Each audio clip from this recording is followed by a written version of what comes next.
Look, I've tried to forget. Well, hello. Hi. This is Glenda Linscott speaking. And Lois Collinder. And we're sitting here in this gorgeous studio in South Melbourne watching an episode. What number is it? What's the number? 585, which is, I think, the episode when my character arrives. Is that right? Yeah, I think it might be. Rita arrives? Well, I played Alice Jenkins, That's but right. I was actually known as Lurch. Otherwise known as Lurch. Well, you know how that happened? No. Well, I was acting with Louise Siverson, and of course my name was Lois Collinder. Yeah. And poor Kendall Flanagan, every time he spoke to me from up in the booth, he'd flummox because he's talking to Louise and he's talking to Lois, and it became very difficult. And one day he said, "Oh, darn," he said, "I'm going to call you what I've been calling you up here, Lurch." And of course there was a sort of deathly silence, and then I just broke up with hysterical laughter, and then everybody realised it was fine. Yeah. And Just as well you're just soft-hearted and good-natured, isn't it? It certainly is. Could have gone the other way. Then what would have happened? And then I think it was Annie Phelan or somebody said, "Oh, what a good idea! You know, it'd be a good idea if they used it in the series, Lois, if they called you Lurch, because nicknames are really good. You know, people like that; they identify with it." And I thought, well, fantastic, because I was being very big. I'm sorry, I have to interrupt you. You've got to tell me who that man is with the gun. I really don't know. I said, what's he doing to Kirsty? And what's that? Is that the governor's office? No. No, they're out. They're out. Oh, no, it's a bed. Oh, my God. Sorry people are listening to this. I was too busy watching Lois talking about being Lurch. I didn't pay attention to the bed. Anyway, I don't know. He's got the giggles. Poor little people doing those roles. It's so hard to come in to a series and just do a character in one or two scenes. I mean, it's much easier when you do a character for a long time. So, anyway, there's Peppy Trevor. Did she look gorgeous? Yeah. And Sonia. And her mother, Mari Trevor, was the producer. That's right. Yeah. Oh, look, here we all are in the rec room. There's Louise, we've got Jackie Woodburn, Linda Stoner, Deborah Lawrence. Great girls, Louise all of them. Siverson. Wait a minute, she said, don't tell me. Oh, it's Lois, it's you. It's me.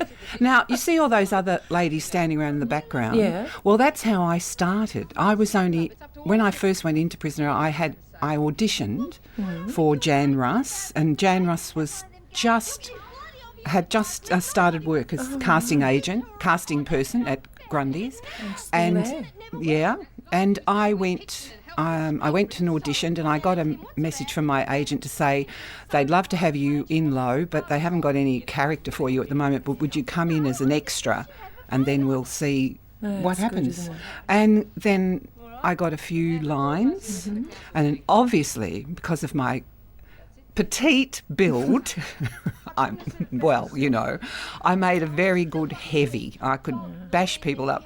Yes, with aplomb. Yes, well, with height, I think is the word. You're such an intimidating person in real life, aren't you? You ought to talk.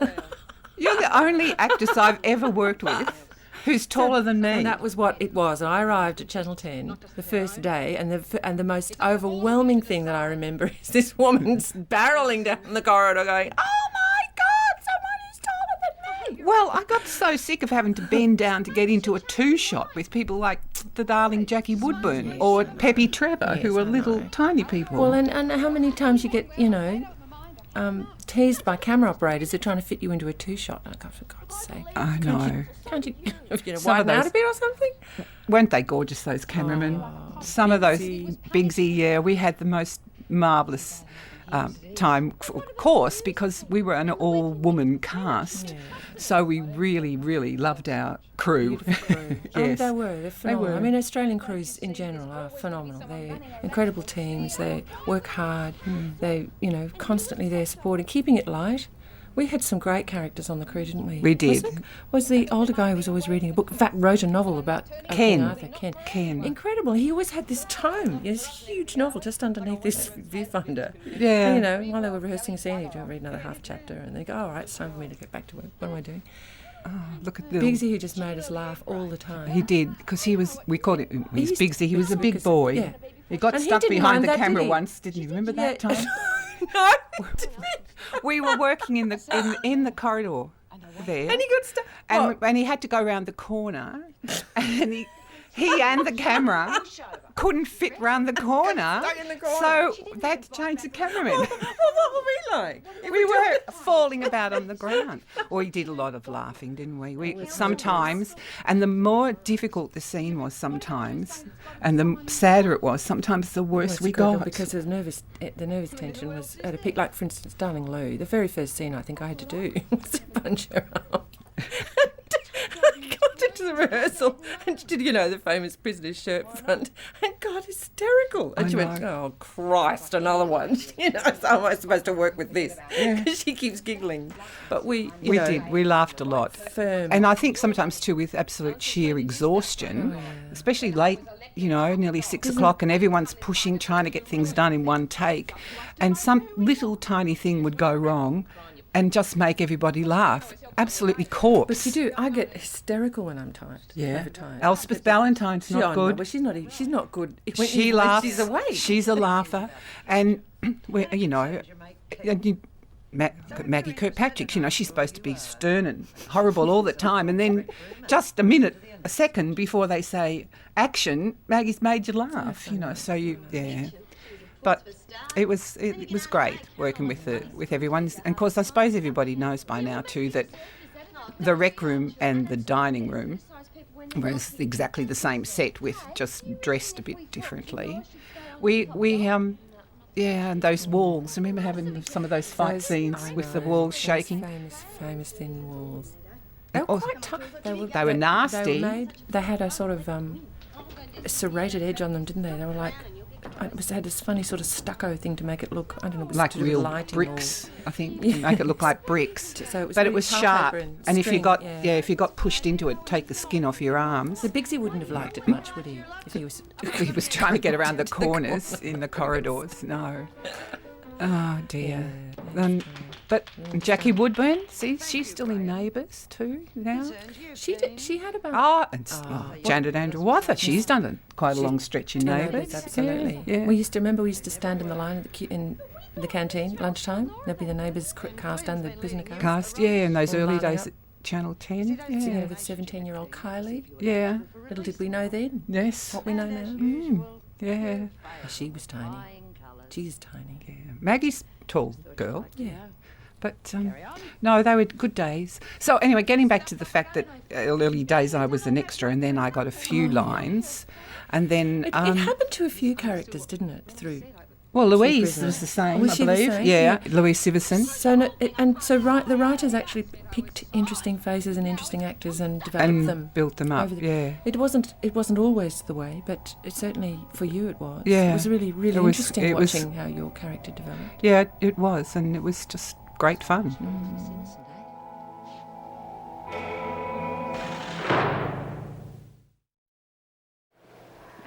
So I was just saying before, Lois, it's interesting how some characters were picked up by writers and storyliners. They see the potential of that character and they want to amplify it in some way, move it on. Yeah. Did you have any input in that, do you think? I don't think I had a lot of input in it, but I do remember that, it was great when some of the writers would come out into the green room and talk to you about your character and how you felt about, different situations. I remember one particular was Andrew Kennedy. He came out and talked to us about things, and he was really good about researching into backgrounds. Like sometimes, I suppose the actor, if you've been playing a role for a long period of time, well, I was in it for over about 3 years, but you were the only one really who knew what had happened to you in the early episodes, because a lot of writers came and went, and so if you had new writers in, sometimes it would come up in a script, something that you felt like... Hang on a minute. But I said, in some episode ago, I said exactly the opposite to that. My view, Lurch's view on that was, so-and-so, and sometimes that was taken on board by the writers and they change it, and sometimes it wasn't. For people who are creating long-running serials like this, the role of the script editor is really vital to try and get a handle on that, so that there is some sort of continuity. But at the same time, it's kind of really fluid as well. And you can, there was some great inconsistencies, some famous inconsistencies that often had to sort of take in something that might happen. Like, for instance, was it Julianne who got glandular fever? She arrived for an 8-week stint. Yes, and that's they right. had to change the actual actress. And she got diagnosed with glandular fever, had to leave the set that day. And so the way they did it was that, this is probably quite a well-known story, but Julianne's beautiful blonde bubble curls. They recast the actress that was available in Melbourne on that day, was, about 6 inches taller and had short dark hair. So they wrote a scene. They just quickly wrote off a scene, and that one of the characters was going to dye her hair. So she put her head into the bucket as Julianne Newbold and came out as the other actress with black hair. Totally accepted. And it's it was just. I mean, that's the wonderful sort of creativity that's available to people in that kind of long running serial. You've just got to take on board those things. Yes, and the audience mostly just have to go along with it. And they do. I think that's the wonderful thing. And I mean, I remember getting terribly upset about that. But I've just so fulfilled this part of my character. I have that attitude, that aspect, that part of my history. Now you expect me to do the opposite. But that's one of the greatest things I learned about an actor is flexibility, adaptability, change. Yeah. People can look, there's Jenny, darling Jenny. Now Jenny and I go back to South Australia days before, when we were teenagers, because as a teenager, I was in the Saturday Company in Adelaide, which was a youth theatre company, and Jenny was involved in that, and they cast Picnic at Hanging Rock. Do you remember that? Yes, seminal that's Australian right. movie? Yeah. And all the young girls came from the youth theatre that I was in, and Jenny got it, but I was too young. I couldn't get into it, Jenny. And Jenny's mum was the producer of that, Pat Lovell. Yeah. So. Well, a lot of associations with actors went back a long way. Annie Phelan and I worked in amateur theatre. Yeah. When Annie was like 16 and I was 19, so we'd gone back a long time. Yeah. I mean, there were other associations where you'd worked with people along the way, but lovely Gerda. What a beautiful actress and a beautiful lady. Gorgeous. She was gorgeous, She wasn't used to she? do Tai Chi at lunchtime. It was so inspiring. She did. To have that calm energy. Yeah. I used to think, doesn't she eat? She didn't need it. She had spiritual sustenance. It was gorgeous. And and moving on, working with actors like since Prisoner, I've worked with Jackie, and I did a hilarious production of an Australian comedy called Caravan that we took on a regional tour of New South Wales. Yeah. With the what was it called? The Armadale Theatre Company. What was that called? New England Theatre Company. Yeah. Hysterical. Same again, constantly giggling all the time. She's a lovely girl. Rooms. Beautiful. Yeah, lovely caring actress. But so how about we talk about what happened to you? Sure. You're a Sydney actress. I was a Sydney actress. And this was recorded shot in Melbourne. And Prisoner had been going a long time. Yes, they probably used up every actress in that's Melbourne. Probably what it was. And most of them about 4 times. It's a lot of Prisoner fans will know. Yeah. They know all about how many roles and how many characters people play. They do, yeah. What are we going to have to do now? Christ. Let's see if we can find somebody in the bottom of the barrel in Sydney. Well, we'd been struggling with this whole council sort of storyline, and it was just really not getting anywhere. And I think what we needed was a really strong top dog to come in, and that's what they got. I think that's fabulous. That you will often see that in long-running series, like Prisoner had been going maybe 6-7 years by now, and you'll see it like in Blue Heelers, that when it was about 6-7 years old, McLeod's Daughters is going. There comes a time when you need to do something quite revolutionary, like Blue Heelers. They blew up the cop shop, What does one do to revitalise or re-energise a show? And quite often, a big, high-energy character will just do exactly that. Will raise the stakes. Big flush of energy will come in. I didn't know that, of course, that Rita was going to be the top dog. They didn't tell me that. Oh, right. No, and you didn't know just how much energy you were going to have to use. What did they do to you? That's not quite true, because I think that the script editors, the storyliners, the writers had spent so long developing the character of Rita that by the time they were auditioning, by the time I got it, it was such a rich, well-rounded character. And I had the first 3 episodes, I think, or maybe 6. I think it was 3, and that's quite unusual to get that. So this is the introduction of the character. We're going to, bring her in on a crest of a wave, and the gift of that, and of course I auditioned and was offered the role. I didn't know that it was going to be the top dog, but I did know that she was a wonderful, well-rounded, interesting woman, and lots of exciting things to investigate. Like, what did I know about bikies? Nothing. Yeah. I'm a good girl. Nice, well-mannered middle-class girl. What would I know? Anyway, and I knew what did I know about prisoner, and about prisons and the whole system of incarceration, and so I thought, theatre-trained actress, I'll go and do my research. So I rang a mate of mine who's a police officer, and I said, I've got this role, and I know that television is, heightened reality, and, the tenuous link between real life is really, sometimes very thin. But I said it would be good just to know what the reality was, so that when I jump into that heightened world of television, that I'd have some material to draw from. Because, you just like the writers need to have some kind of background and inspiration, so too do actors, and a lot of the best part of developing a character is that research stuff, and it just goes into the mix of it somehow, and you go, I might never use any of that stuff, but it's very surprising how it does. Lay off, it's hard enough for us as it is. Oh, my heart bleeds. We don't regret doing it, believe me. Oh, anyone. So did you go to a women's prison? Yeah. Well, I rang. As I said, I rang my friend Richard, and you remember Richard? Mm-hmm. He was he's a long time friend, and one of his best friends had just been appointed. I don't remember the title of it. I was superintendent of Mulluwa Women's Detention Centre up in Sydney, and I said, look, I've got this wonderful character. Could I? Perhaps in return for some drama classes, bring the character to the table and speak to some women who had been through, the process of losing their freedom, and see what they can tell me about a character like Rita. It was so incredible. Yeah. It was the whole thing was incredible, just from the minute you walk through the door and experience the environment of the prison and the politics inside the prison. The women that were given to me had been given to me because they had, were on good behaviour, there. So I was there as a present. Right. And there was a level of kind of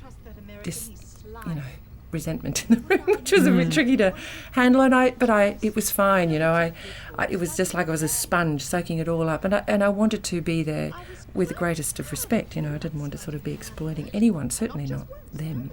But the best bit was to say, listen, this is Rita, this is who she is, this is what she got put inside for. What are sort of the things that a woman like this would experience? And it was brilliant because nobody had to talk about themselves, but of course they told me everything. And that was a tremendously powerful experience for me. And then there was the bikie side. So I would take my friends, go cruising the scene at King's Cross, and it was really confronting. And I used to buy magazines and watch whatever movies, but actually nothing was as interesting as doing the street work. And then you may remember, I don't know if you'll see him. Well, no, we went. You real bikies. Remember the real bikie, yes, the guy, the boyfriend. Ian, he was in real life. He was a carpenter he built film sets. That's how they found him. But he was a Hells Angel or something, wasn't he? Anyway, he an amazing man. They were all real bikies. They were. Scenes. Yeah. So we'll talk about it in a minute. Because I was still into this, I was really keen to find out. He invited me round to his place, so I went, and I had got a look on his shed and his bikes and what he had pinned on the wall, and then of course we had a couple of scenes to play together, and goodbye scenes, and there was a famous phone call I remember that, but he didn't really understand the difference between play acting and real. Oh, what was real, and he had to be escorted from the studio. Because he couldn't understand that, I wasn't actually his woman. Oh. Sort of so much for research. I know. I might have gone a little tiny bit too far there. But then I, with all that material and there's 3 scripts, and my best friend is an actor and director. We hired a space at Newtown Theatre in Sydney. About 6 weeks before I started shooting, and I would rehearse the role. So I hired a director in a space, and I rehearsed the scene, and I developed the character, and I did all the source work and the imaginative connection and all that stuff that I would do in any role. And I think that's what certainly I was given the gift of those first 3 episodes, so I knew that I had something to make. And then I arrived, and she, had made a big impact. But then, because I think there was so much material that I had to play, a lot of offers were made on the floor, a lot of ideas, a lot of who she could be, and that all for one and one for all, that was that sort of credo, that bikie credo that became sort of like DNA for Rita. I think the writers just seized on that, and they started to fold that back into the character. So I think that's why they gave, Rita had a year of pretty brilliant storylines as part of my contribution to that. I think that was definitely, and in other television series I've gone on to do, I've definitely seen that contribution that an actor can give on the floor, and the way they develop and play a role that writers can get inspired by, and they go, we can develop that aspect. Well, that's really interesting, because my character was exactly the opposite to that, in that I came from that, there's Ellie. Darling Elle. Little Elle. Gorgeous Elle. I have to just mention at this moment that Elspeth and Glenda and I are lifelong friends now. Yes, we're having lunch today. We're very, very close friends, and that's developed from that prisoner time. Yeah. Ellie and I did the prisoner tour together in the UK. This is before Rita was even on screen. Thank God. 'Cause I don't think I could have coped. I don't think I would have known what had hit me. I didn't know what hit, because Elspeth did it, that very first tour, Elspeth and Patsy King and I. And I was only in it, lucky enough to be in it, because I was in England at the time. And but I was watching the English fans mob Patsy and Elspeth. And that first show was only an hour and 10 minutes long, but it used to take 6 hours to get into and out of the theatre. Isn't it extraordinary? Because people were just so passionate about meeting and saying hello to the Australian actors. It's an extraordinary phenomenon, really, just how big it was and still is. And, 20 years on, it's in my I can't life believe every that day. people can Every day someone will say recognise hello. me still, and even when you're out. It's amazing. Get letters, I still get calls. Yes, so do I. Is that a life jacket?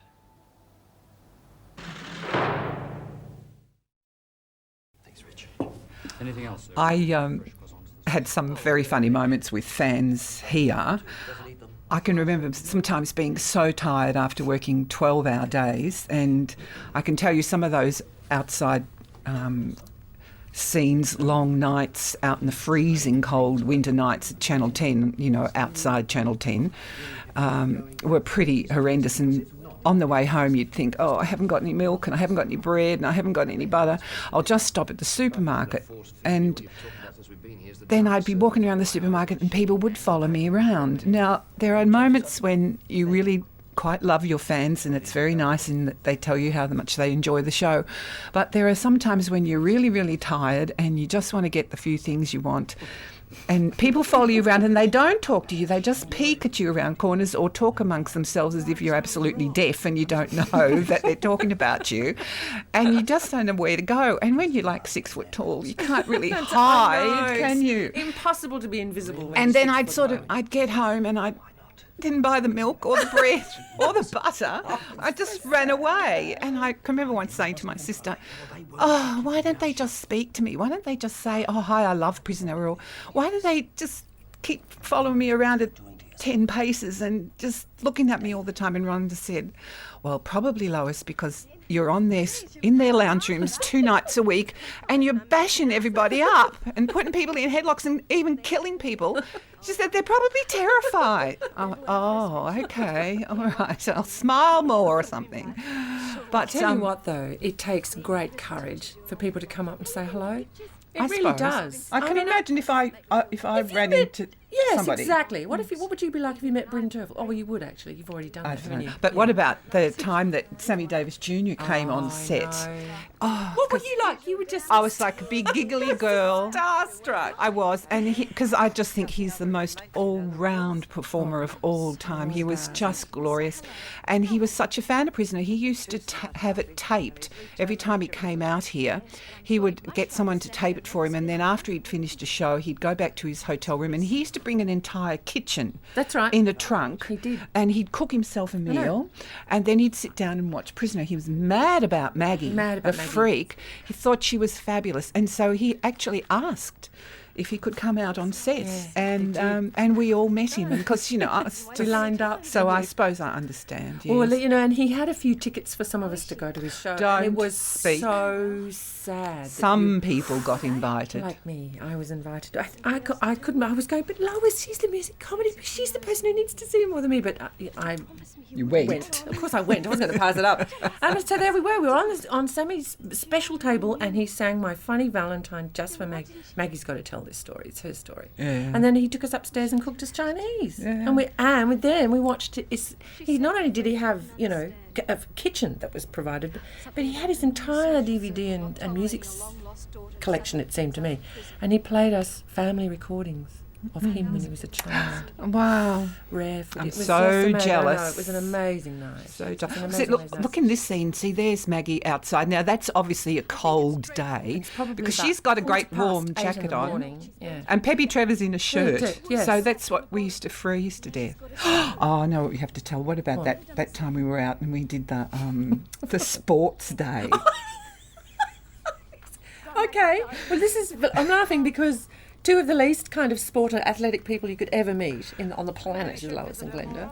Oh. And this thing, Lois was supposed to win. It was scripted that she was supposed But it was a bag race. You had a sugar bag, and you had to hop, and it was scripted that it said Lurch throws herself over the line and wins the race. That was in the big print. And Tony Osaka, I think it was directing, he made us do it the full length. Like, he didn't even cheat. Not cheating at all. And so they went go, and everybody took off. And I couldn't do it.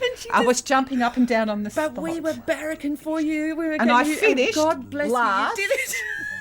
And We laughing couldn't. so hard, tears falling down our That's right. faces. And that was actually But went they to kept national doing- television. That went to air. They kept doing things like that. We were hopeless. They had volleyball. They had Yes. every other I game know. you could imagine. What about, I had to wear roller skates.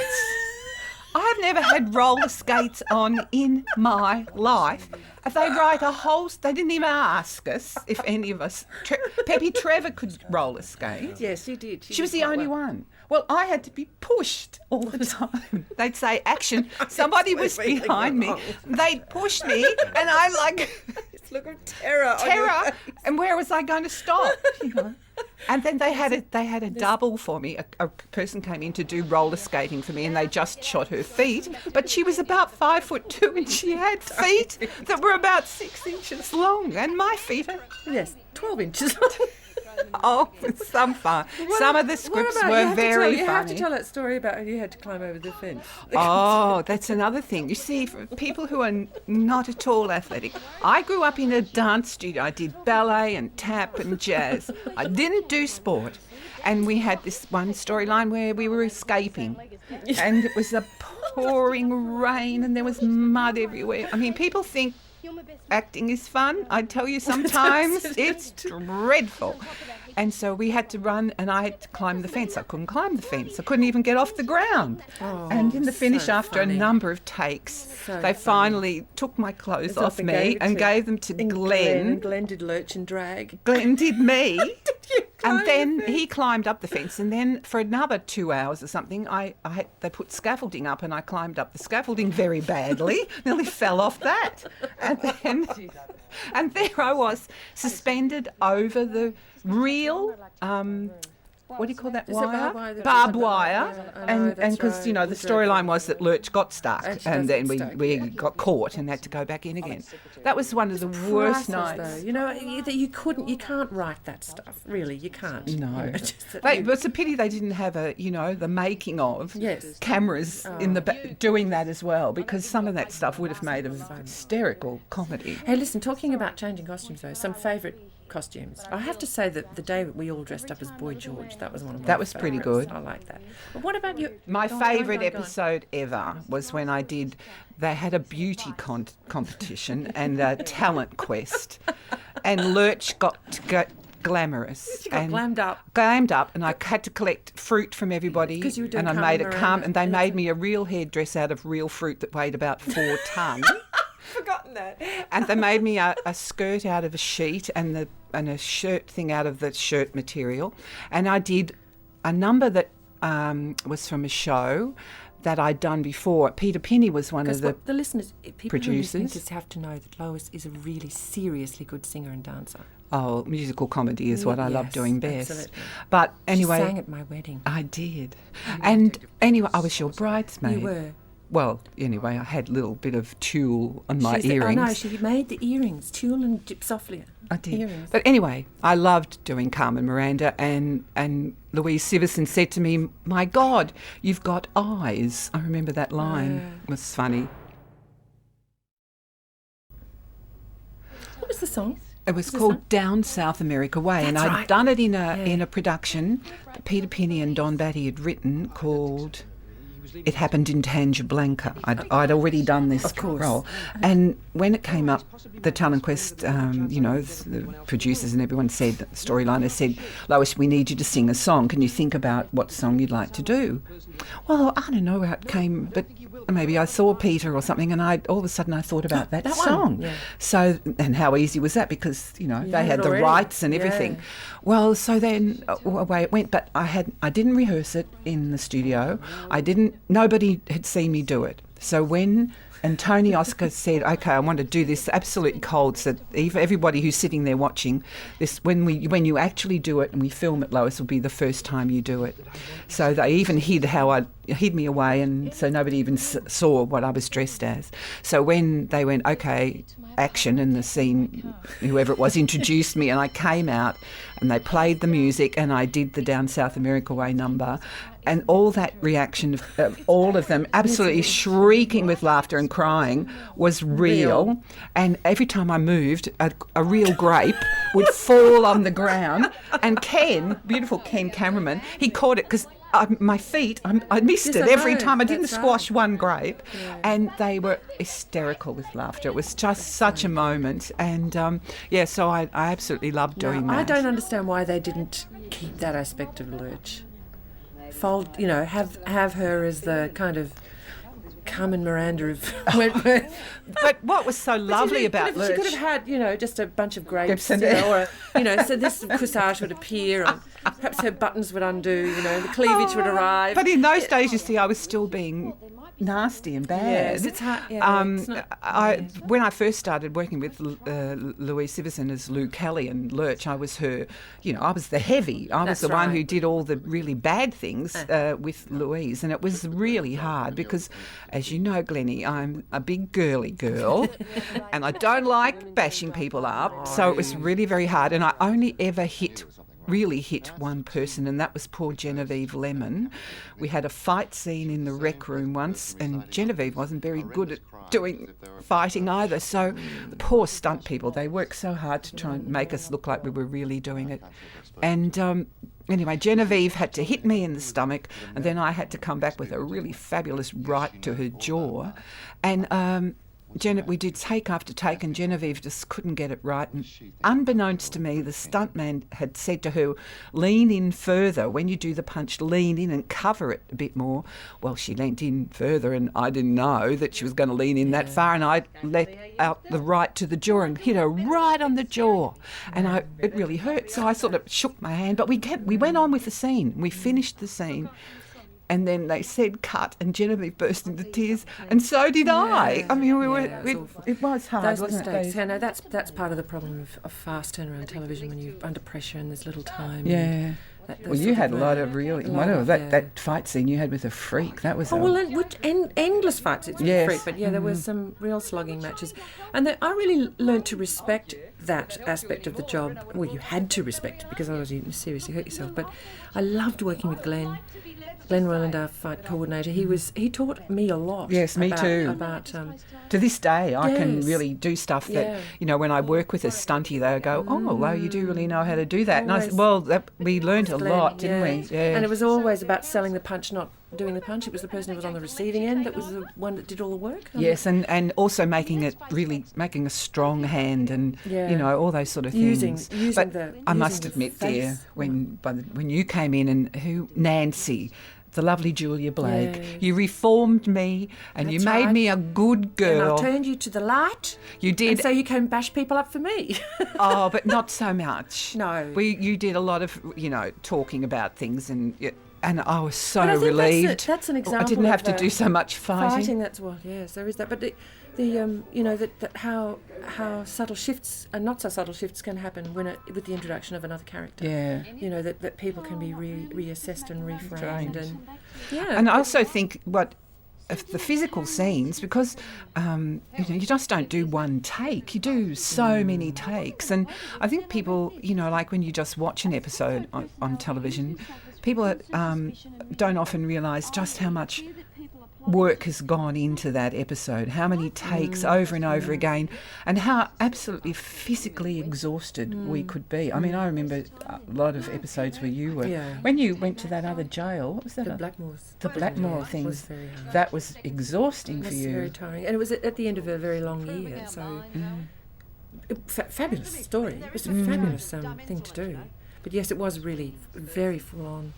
That's it. And you know that in the early Australian television series days, series like Prisoner would require the full company to be on set all the time. All the time, yes. So they're cleverer now. They write it so that they focus on one family.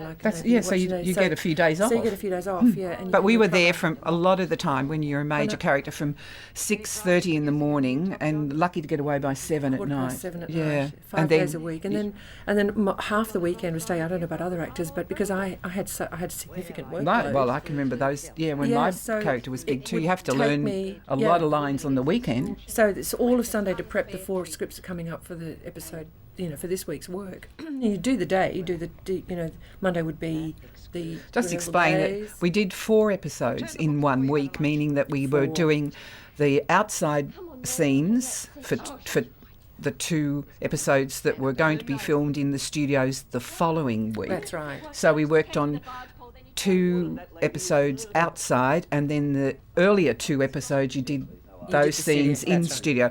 But sometimes when we hadn't completed a week, we were running behind for time or something, they'd had a problem, you could be working on up to 6, sometimes even 7 episodes in 1 week.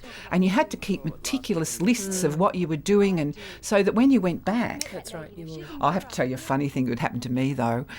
As you can see in the episode, I actually have curly hair as Lurch, but I don't have curly hair. My hair is so straight. I slept every night of my childhood in rag curls because my mother was mad about Shirley Temple. But you'll often see in an episode my hair is, in one scene, is getting... the perm is growing out, and then all of a sudden in the next scene I have very curly hair because I've had a perm, and we've done a pickup scene like a week or so down the track, and it was impossible with my hair. I tried so hard to keep it, I think, well, if I've got a little break in that day and I haven't got any scenes, I can get it permed and that'll be all right. But if you look really closely, you'll see one scene... perm growing out. Dear. Next scene, very permy. Next scene, perm growing out. It just you're a continuity tragedy. Oh, really, it's all very well for you. You've got curly hair. Now listen, I'm just looking at the screen. You've got Christine Harris and Jenny, and Christine, who's gone on to form a touring theatre company called Hit Productions. Yes.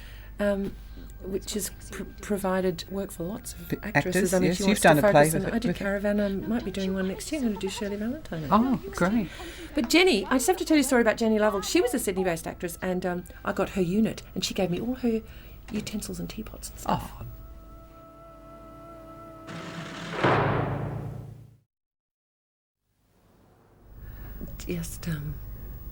Just thinking about costumes again, when I was developing that in rehearsal Rita, in all that early stuff, I was really using a bandana a lot because it was very kind of, hip bikey. and trendy, bikey thing to do.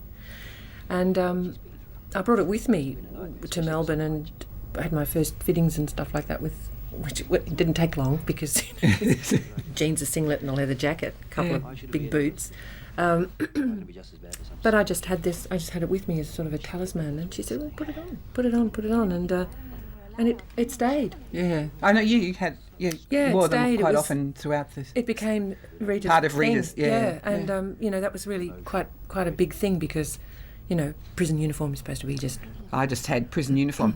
And it was really funny because sometimes in the scenes, you know, you'd have day 1 or day 2 or day 3, and all it meant was you change from a green shirt to a blue shirt. To a blue one, but yeah. even that sometimes to get so confusing, you'd think, what colour was I supposed to be in? And the wardrobe people had so many people to look after. Oh, the continuity girl. Yeah, you really had to look after yourself. Yes, yeah. But sometimes I definitely got it muddled up. I couldn't quite work out what to put on. You know, that thing of trying to find some mark of an individual identity was really something I picked up from the prison. Yeah. You know, and that Rita could rip the sleeves out of her shirt and that's right. You did things like that. Yeah, you were really good at that. And that sort of all comes from real life. Nothing like I had later on I got another television set. Oh, here you are, yeah, with all your real bikies my in real tow, aren't bikies. you? Look at them, aren't they gorgeous? Now, how about that for an entrance? Don't often get one of that. I always wanted to go out like that too. I said to Murray Trevor, why can't I have a Steve McQueen type, escape with a bike over the... Oh, but you did get... No, she said, no. I said, why die of cancer? No. I said, well, what if you wanted to come back? She said, anything can happen. In television, it can actually, right. yeah. Is this There Slasher? He is. That's Slasher. Oh, That's my look at the boyfriend. beard. It's me boyfriend. He was 6'4". Was he? Oh yeah. Oh, right. She's the most beautiful actress. She is, isn't she? But they've done something weird to Reba here in this episode. When she was in it earlier, she was really tough and... She had... And then she came back and she's had a sort of breakdown or something, and she's gone all strange. Yeah. It was really challenging for her to do. Was it? Well, because it was so different from how Reb had been previously. Yeah, so it's really interesting. So this is this... Because there's a sort of exit of actors and inflow of actors, wasn't there? Wasn't Jenny Lovell and Janet and Sonia, they were all leaving the show? Yes. Am I right? Because I didn't ever get to work with them. No, yeah. But I suppose the fans will remember that a lot of actresses from Melbourne played a number of roles. Yeah. So they didn't actually. Well, I've done that on Neighbours. I've been a couple of people on different people on Neighbours. You've been Elle McPherson on Neighbours, haven't you? I have, dear. I was also Mrs. Teschendorf, the school principal at another time, and then I was somebody else really early on, just for a tiny little scene. So that also happened in Prisoner because there were so many roles. It was a wonderful thing for Melbourne actresses, really. I mean, in the last few years, that of course hasn't happened. There's been so little television made, and certainly the series of not so much work. But that's why we've all gone away and done other things. Yeah, that's true. Look out! Oh, he's worried. Now this, of course, is for those people who haven't been to Channel 10. This is the real entrance into Channel 10 itself. And he's actually the... No, he's an actor. He's an actor. Oh, and then look at that! Isn't that really? That looks so that's cool. Good. And then there's sort of a mock wall with prison bars. Oh, here you go. Here I am. What an entrance! What an entrance! Good, Fantastic. There we go, the entrance of a remarkable character. She's lived with me these past 20 odd years, and it was an amazing journey. A year of, it was a wondrous part of my life. And I love this song. I've sung this song a few times in different concerts and things, and it's a lovely song. Oh, Ian Smith, look at that. He's still in Neighbours. He's still in Neighbours. Yeah. Gosh. So there's that story editor we were talking about. But anyway, we're going to see each other again in a minute. Yes. And we're going to... do another episode, 692. Yeah, so we'll talk more, and we'll sort of talk about the end of the journey. Yes, that's a good idea. We've just started. Yeah. And then we're going to talk about...